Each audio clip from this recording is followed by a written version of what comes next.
नमस्कार मंडळी, श्री स्वामी समर्थ. तुमचं सर्वांचं स्वागत आहे माझ्या चॅनलवर. तर नवा दिवस नव्या गोष्टी, चला म्हटलं तुमच्यावर छोटासा ब्लॉग करावा.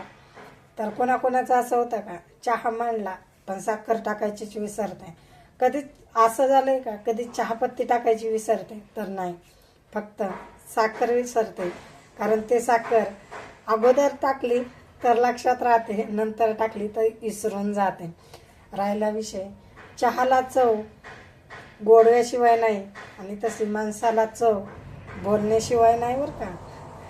माणसाचा स्वभाव, माणसाची आवड, माणसाचा गोडवा हा माणूस जवळ करण्याचा प्रकार आहे. जसं बघा ना, आता मुंगी जशी साखरेजवळ जाते, आता तुम्ही बघा डबा कुठेही ठेवा साखरेचा, तिथं मुंगी जातेच बरं का. असं नाही मिरचीच्या डब्यापाशी जाईल, मिठाच्या डब्यापाशी जाईल, फक्त साखरेच्या डब्यापाशीच जाते. कारण तिला गोडव्याची इच्छा आहे, तिला गोडव्याची आवड आहे. तसंच आपल्याला गोडव्याची माणसं कमावण्याची आवड आहे, आणि आपल्याला गोड बोलून माणसं आपली करण्याची आवड आहे. कारण राहिला विषय 2025चा. आता बघा वर्ष कसं गेलं ते कळलं सुद्धा नाही. वर्ष संपलं पण राहिले वर्षातले 3 दिवस, ते पण निघून जाते. काहींच्या आयुष्यात दुःख घेऊन आले, काहींच्या आयुष्यात सुख घेऊन आले, काहींच्या आयुष्यात बरंच संकट आले, पण ते विसरून जायचं आणि 2026ने आपल्या नव्याने चालू करायची.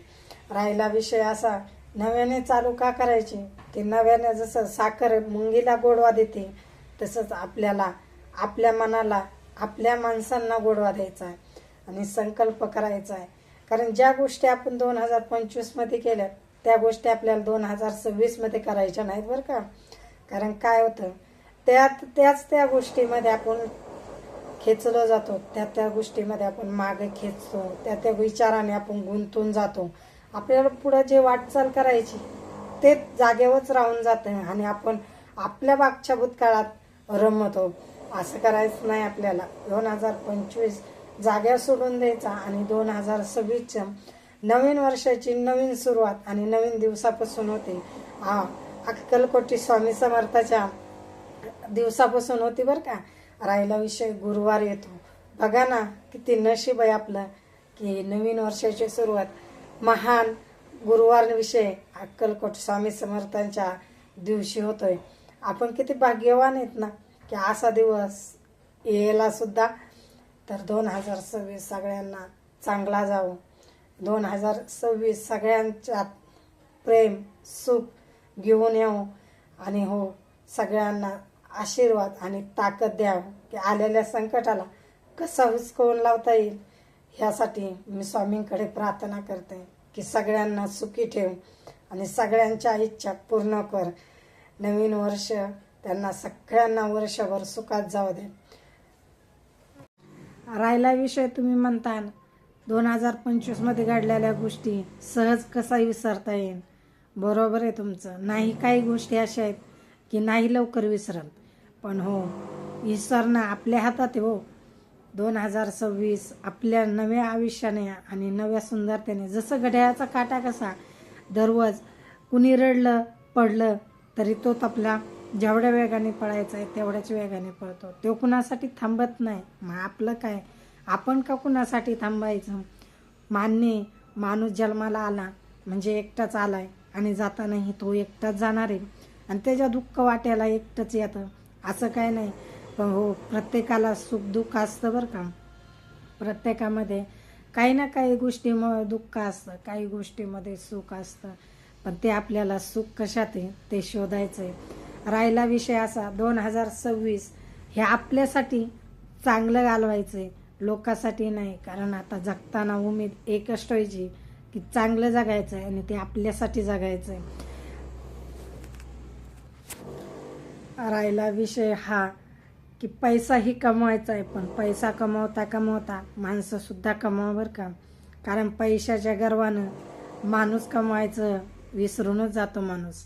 पण माणूस कमवला ना तो कुठं ना कुठं कामी येतो. जसा पैशाने माणूस जग विकत घेतो, हो पैशाने माणूस जग विकत घेतं, माणसं विकत घेतात, पण माणसाचा विचार कधीच कोण विकत घेऊ शकत नाही हो. त्यामुळं पैसा तर कमवा, पण पैशाबरोबर माणसंसुद्धा कमवा. आलं आपल्याला आयुष्यात एवढं करता तरी केलं तरी बास आपल्यासाठी तरी. तुम्हाला माहीत आहे का हो, आपल्या जुन्या आज्या आई काय म्हणत होत्या आपल्याला, की कोणत्याही गोष्टी आली काही झालं तरी काय म्हणायच्या माहिती आहे का, सगळ्यांचं चांगलं होऊ दे आणि नंतर माझं चांगलं होऊ दे. देवापाशी जाऊन म्हणायच्या सगळ्यांना सुखी ठेव, नंतर मला सुखी ठेव. हा गोष्ट विसरायची नाही बरं का आपल्याला, कारण ही आपल्यातच आहे आणि आपल्या रक्तामध्ये साठवून ठेवायची. राहिला विषय हा, तुम्हाला माहीत आहे का हो, आपल्या जुन्या आज्या आई काय म्हणत होत्या आपल्याला, की कोणत्याही गोष्टी आली काही झालं तरी काय म्हणायच्या माहिती आहे का, सगळ्यांचं चांगलं होऊ दे आणि नंतर माझं चांगलं होऊ दे. देवापाशी जाऊन म्हणायच्या सगळ्यांना सुखी ठेव, नंतर मला सुखी ठेव. हा गोष्ट विसरायची नाही बरं का आपल्याला, कारण ही आपल्यातच आहे आणि आपल्या रक्तामध्ये साठवून ठेवायची.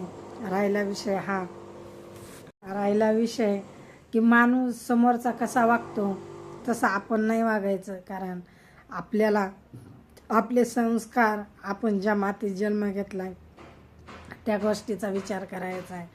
आणि हो, आत्ताच्या मान्य आहे मला, आत्ताच्या कलियुगात आत्ताच्या पद्धत ज्या चाललंय ते माहीत आहे मला, कारण खोट्याचा कधीही विजय होतो आणि खऱ्याला न्याय उशिराच मिळतो, पण तोपर्यंत ते खोटं सगळीकडे मिळून राहतं.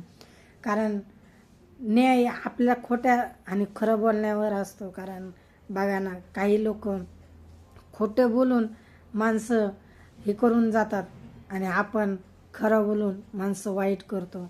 पण आपलं गोष्ट एकच असते, कारण आपल्याला खरं बोलायची सवय असते आणि समोरच्या माणसाला खोटं बोलायची.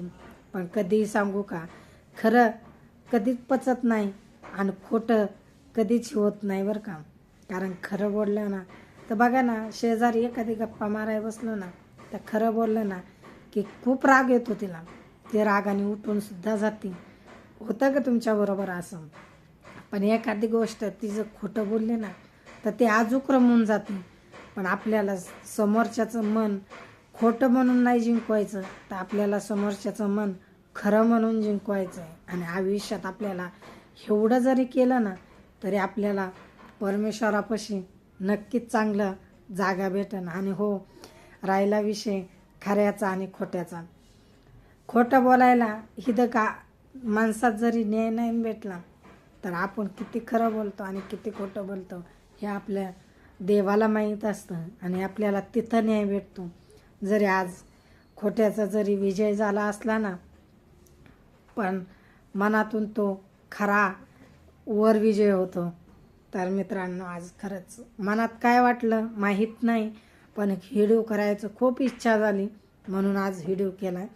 कुणाचं चुकलं असलं तर मला क्षमा करा, माफी मागते. कारण आज काय झालं काय माहीत, मी असाले व्हिडिओ बनवत नाही, पण आज माझ्या मनाला खूप काहीतरी वाटलं, त्यामुळे आज मी तुमच्याबरोबर माझं मन मोकळं केलं, माझ्या मनातल्या गोष्टी सांगितल्या. तर कसा वाटला व्हिडिओ नक्की कमेंटमध्ये सांग. आणि माझं काय चुकलं असलं तर माफी मागते. पण मी माझ्या 2025 माझ्या बाबतीत जसं गेलं त्याच्यापासून ही रचलेली एक माझी थोडक्यात कहाणी होती. तर आवडलं तर लाईक करा, नाही आवडलं तर कमेंटमध्ये सुद्धा सांगू शकता, बरोबर आहे का चूक आहे. पण खरंच ह्या जगात जे चाललंय त्याच्याविषयीच तुम्हाला सांगितलं आहे. श्री स्वामी समर्थ.